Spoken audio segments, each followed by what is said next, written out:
Call of Duty has a problem. I know, hot take. Being one of the most popular and most played franchises of all time, I think it's safe to say that it's just gotten a bit stale and as such needs to change. Are you excited for the biggest Black Ops there has ever been? The biggest? There's no better example than Black Ops 7's campaign. The zombies and multiplayer are special topics of their own, ones which will end up with me crucified if I even as much as voice my opinions, so I'm not going to talk about them. For now. The campaign for Call of Duty games is always what's in promotional material, and while you could argue it's not necessary anymore, I would also like to argue that it's not necessary to charge $70 for a game. Especially when said game nickels and dimes you for gobblegums and cosmetics along the way, with the Battle Pass, including a deluxe variant, basically around the corner, all the while still promoting the Special Edition as the Vault Edition, despite the fact that Vault Edition referred to the Weapon Vault system that Modern Warfare 2 had, and no other game afterward. And even once we consider we don't need a single player campaign, Black Ops 4 was awful, and Black Ops 7 is technically not even single player. It's always online, because we love things that are always online and could eventually in the future be shut down, much like Warzone 1. Oh, wait. Maybe always online is kind of a problem we should be thinking about. Huh. Anyway. What's the purpose of a COD campaign anyway? Setting the flavor of the game it's featured in, establishing new features to be used in the multiplayer, and allowing environmental artists to flex their muscles and create picturesque set pieces. No, and no. It's there to make you feel less bad about spending $70 every year for the same shit over and over again. And this time, even to level up your guns and unlock camos. Because camos are the reason people play this game anymore, apparently. These are gonna start moving. I don't know what is gonna happen. It's the big funny. Security protocol activated. Oh no, wow, this was unexpected. No, they did start moving. Oh my fucking god. Black Ops 7 takes up the task of being a continuation of Black Ops 2. As such, the game is filled to the brim with point-at-screen moments. I can't even call this fan service because it's so forced. There's no love, no subtlety, there's nothing. It's so unbelievably disappointing. But let's go back to the beginning here. You're not necessarily forced, but rather pushed into playing this campaign with 3 other dorks. World at War and Black Ops 3 made it optional. That being said, you can queue solo and play the game by yourself. This comes with a little bit of a problem though, but we'll get to that later on. Immediately from the get-go, you'll be forced to come to terms with the fact that this is an amalgamation of Modern Warfare Zombies, Warzone, DMZ, and what you would call a campaign. Health bars, armored enemies, a plating system, weapon rarities, upgrades, all coming together to give an illusion of progression. As you go on, you unlock things such as more plate slots in your rig, new abilities, but also straight up health and damage boosts. To counter this obviously, the enemies you face also increase in damage output, as well as their health pools, without a difficulty setting in sight. Difficulty somewhat gets affected by player count, but also not really, so everyone plays the game on the same difficulty. No more beating World at War on Veteran with the lads sort of sessions. You're forced to play the campaign one way and no other. So, you're sat there, forced to push through corridors, then forced to hold out until an arbitrary timer with next to no visual feedback ticks down. Once that's done, off you go to your first taste of a semi-open world, the new Warzone map, inhabited by NPCs much like in a DMZ or Modern Warfare Zombies. Don't stray too far off the path. If you do, you're gonna get punished for exploring. Which is to say, even though you're on the Warzone map, you're not allowed to stray off the path too far. Otherwise, the invisible kill barrier is going to tell you that you've had too much fun and it's going to kill you. Going from checkpoint A to checkpoint B, you're being pushed to another set piece either taken directly out of a Black Ops 6 map, or a painfully forced and out-of-place looking throwback map from an older Black Ops title. Constantly pushing the line between remember this and hey, I paid for this just last year. I'm not going to dig too deep into the story, as I would really prefer not to become a story retelling channel, but I will still go back to what I mentioned earlier. Obviously, this is a 4-player campaign, one that you can squad up with 3 other randoms on. People who might be so stoned out of their mind after they injected a singular weed straight into their cerebral cortex. So, having 4 equally as important characters is kind of difficult here. Single-player campaigns always put the player front and center as the main attraction to let them live through the power fantasy that revolves around them. Other times, there's a little more subtlety, such as being a pawn in a game of chess, one of many, where your name and your identity doesn't really matter, but more what and who you fight for. Black Ops 7 has a cast of 4 characters. Technically 8, kind of, but they're in 2 groups of 4, so it doesn't really count. In this case, you might be playing a character that's more or less strung along, doesn't get much screen time or any story significance, and ends up being ultimately super forgettable.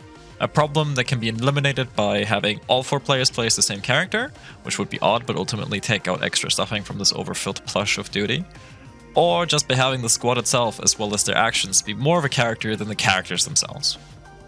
If you're solo, you don't get bots representing the other squad members following you.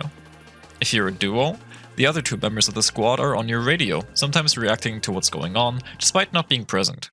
Wow, good job! Wow, you did it! You did the puzzle! I get good boy, good day points. Then, for cutscenes, they appear, out of nowhere, before they disappear once again. This sort of dissonance makes me question if I was even supposed to care about these dorks in any way. So, with the campaign being creatively bankrupt and feeling more like a we already have some assets, string them together and make it look fun. What about the fundamentals? I already mentioned that the pseudo-progression falls so flat and ultimately just ends up tying into endgame, which I'm going to call Modern Warfare Zombies 2.0. Extractions and all. But let's get away from that. Let's talk about the movement, the gunplay, the audio, the general game feel.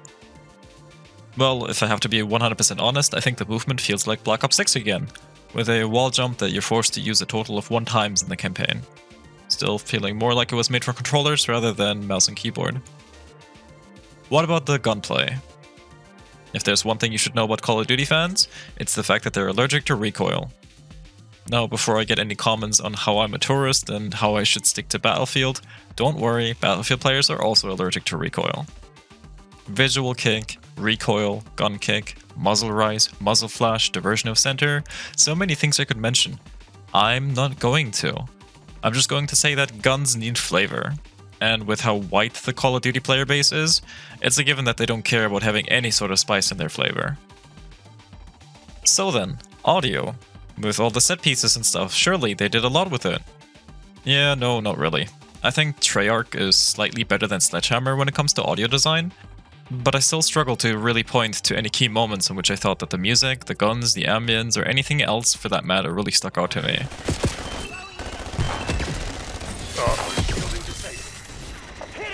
Steel? Fucking Christ. Yo, Black Hat Steel. Awesome. Wow.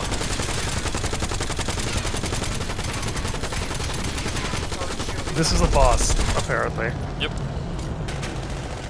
At least it's not Call of Duty World War II train crash scene.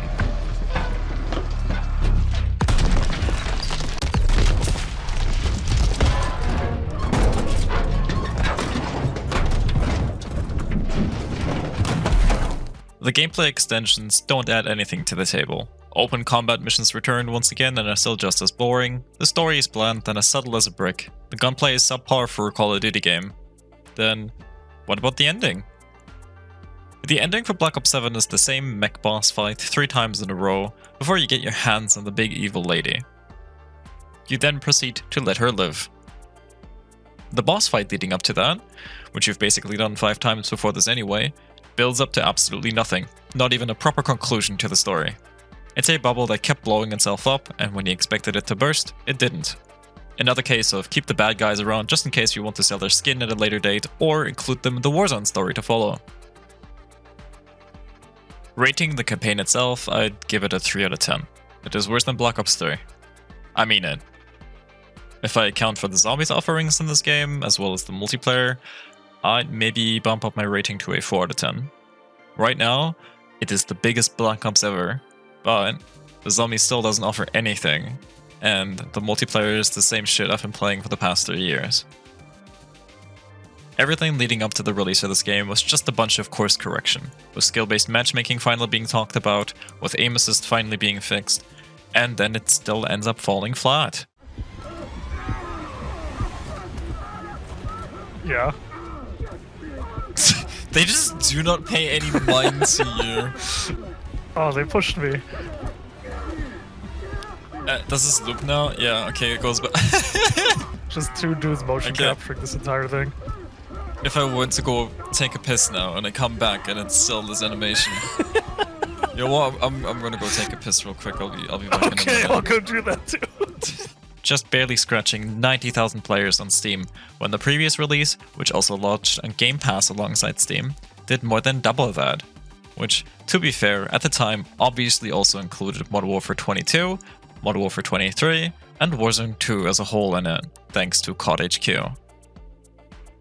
So that marks the end of my Call of Duty stint, unless Infinity Ward manages to find a way of shaking things up so much that I end up being interested again next year. We'll have to wait and see. And I hope that you're saving your money for better games to come. Have a good... They're still fucking at it. Yeah, the animation keeps going. They're still at it. Fuck. Yeah. I mean... Yeah. it just keeps going. Oh! Okay. Okay.